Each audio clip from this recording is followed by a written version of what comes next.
In a serene room, the persistent ticking of an old clock filled the air. Nearby, my husband David was completely absorbed in watching TV, paying no attention to me whatsoever. Overwhelmed with frustration from the accumulated problems over the years, I was at my breaking point. David, breaking the silence with a mocking tone, hardly noticed as I declared resolutely, "I'm leaving." He scoffed, insisting I wouldn't last a day without him. His disparaging words, however, only fueled my resolve. I could no longer endure his neglect, nor the intrusive interference of his mother, who had been living with us. It was time for me to reclaim my independence. "I can handle it," I affirmed confidently, rising to my feet, my nerves tingling with anticipation of the unknown, yet empowered by my decision. Just then, David's mother entered the room, her eyes landing on my packed bags. "Leaving already?" she taunted, doubting my ability to manage without their familial entanglements. I brushed off her remark and seized my bags, striding toward the door. David remained seated, his voice trailing after me. "You'll be back. You can't do this on your own." As I stepped outside, a wave of freedom washed over me.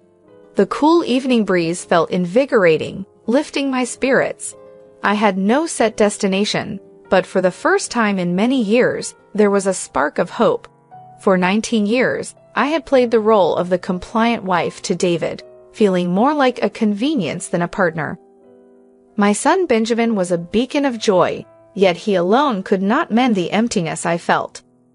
The constant criticism and manipulative tactics of David's mother only exacerbated the situation. Finding a modest, peaceful apartment was my salvation. It became my sanctuary, a place free from judgment, where I could reflect and regroup. I ignored the barrage of calls and messages from David and his mother, who oscillated between pleading and threats. I was determined to stand my ground and move forward. My colleagues at the library, where I had been employed for many years, offered their unwavering support. They had witnessed the strain and knew the time had come for me to chart a new path, embracing a future filled with possibilities and self-discovery. Having faced numerous challenges, I was beginning to find my footing again, surrounded by the comforting presence of books and the support of understanding friends at the library. It felt like I was rediscovering who I was, and with each passing day, my hope for a brighter future grew stronger. Amidst adjusting to my newfound independence, a concerned call from my son Benjamin came through. "Mom, are you okay?" he asked, his voice laced with worry. I reassured him with a calmness that had eluded me for years. "Yes, Benjamin, I'm doing better than ever," I responded. However, he then shared troubling news about the situation at home. My departure had not been taken well. David had resorted to drinking, and his mother relentlessly blamed me for the upheaval. Pushing aside any creeping guilt, I reminded myself of the importance of respecting my own decisions. Benjamin hesitated before offering his support, encouraging me to prioritize my happiness. After ending the call, I realized that this was just the beginning of proving myself to David and his mother, who had long underestimated me. They needed to understand I was no longer the obedient woman they perceived me to be. My journey towards self-discovery and independence was just getting underway. In the tranquility of my new, modest home, I found time to reflect on the 26 years I had spent with David. What had begun as a promising relationship had gradually deteriorated over the years. Initially, David's charm and our shared dreams had seemed ideal, but as time passed, he became increasingly self-centered, neglecting our family in the process. The birth of Benjamin did not bring us closer. Instead, it underscored the growing chasm between us. David believed that providing financially was sufficient, leaving the emotional nurturing to me. His mother, Mary, was a constant presence, always quick to criticize my parenting approaches. She accused me of coddling Benjamin, claiming David had never needed such attention. Despite her harsh critiques, I remained focused on raising Benjamin to be a thoughtful and independent young man, a true bright spot in an otherwise tense home environment. As tensions reached a breaking point, I knew a change was necessary, not just for my well-being, but for Benjamin's future as well. When Mary moved in uninvited, claiming loneliness, her presence quickly became overbearing.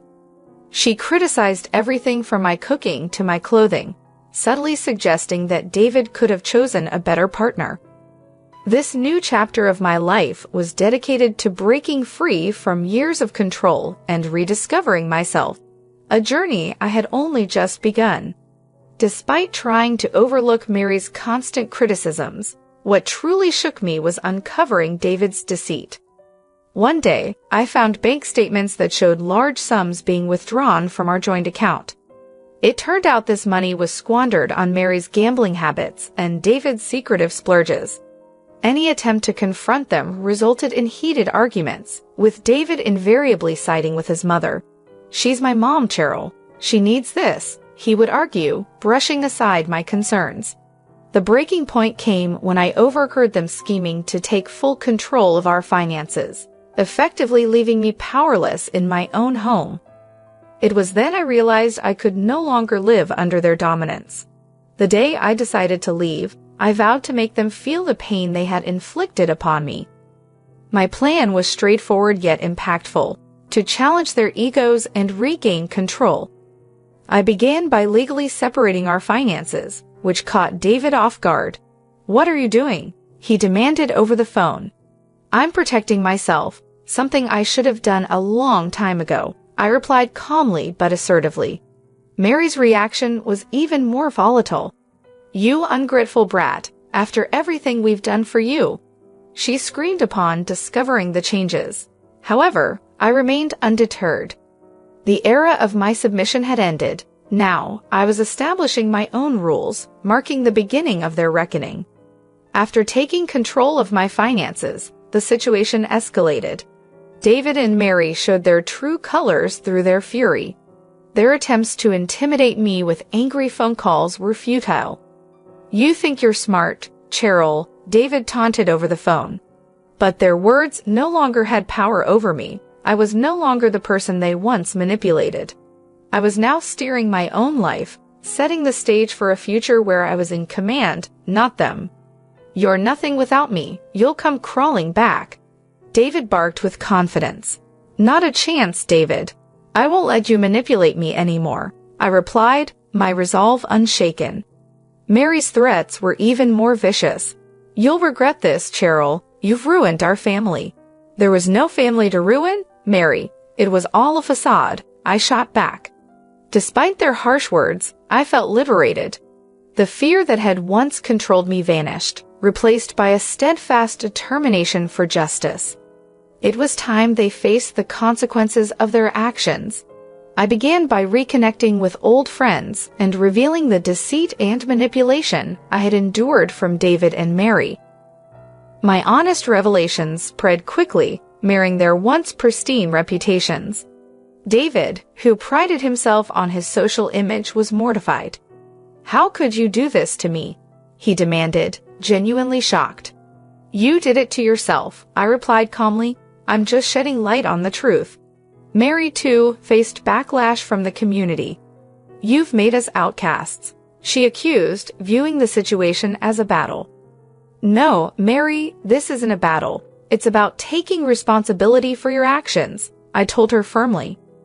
Watching their social standing crumble demonstrated the potent impact of truth. David's supporters began to distance themselves, cautious of his tarnished reputation, while Mary's influence waned as her gambling issues and manipulative behavior came to light. This shift showed me the strength of honesty and the importance of standing up for oneself, no longer overshadowed by fear or suppression. I didn't stop at merely exposing David and Mary's behaviors to our social circle. I knew their vulnerability lay in their financial dealings. With a competent lawyer by my side, I pursued my rightful share of our joint assets. The courtroom became a battleground where Mary's gambling debts and David's financial mismanagement were laid bare for all to see. The legal battles were arduous, but my resolve never wavered. Their fabrications stood no chance against the weight of truth, and eventually, I secured a significant legal victory. When the judge ruled in my favor, the look of defeat on David and Mary's faces was unmistakable. This victory was about more than just financial gain. It was a moral affirmation. "You've destroyed everything, Cheryl," David lamented, his voice filled with defeat. "No, David, you destroyed our family a long time ago. I'm just picking up the pieces," I countered, walking out of the courtroom enveloped in a sense of liberation I hadn't felt in years.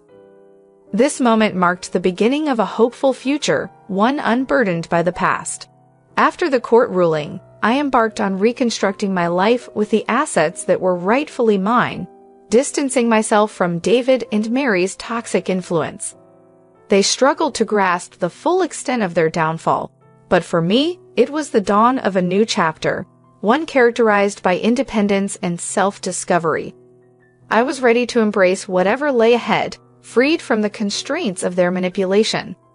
The breakdown of David and Mary's facades marked only the beginning of my journey to rediscover myself and pursue genuine happiness and freedom. One evening, David called in a desperate attempt to sway my decisions. "You can't just change our lives like this, Cheryl," he pleaded. "I'm just reclaiming what's rightfully mine," I responded firmly. "Maybe you should have considered the consequences before betraying my trust." Mary, on the other hand, took a more underhanded approach.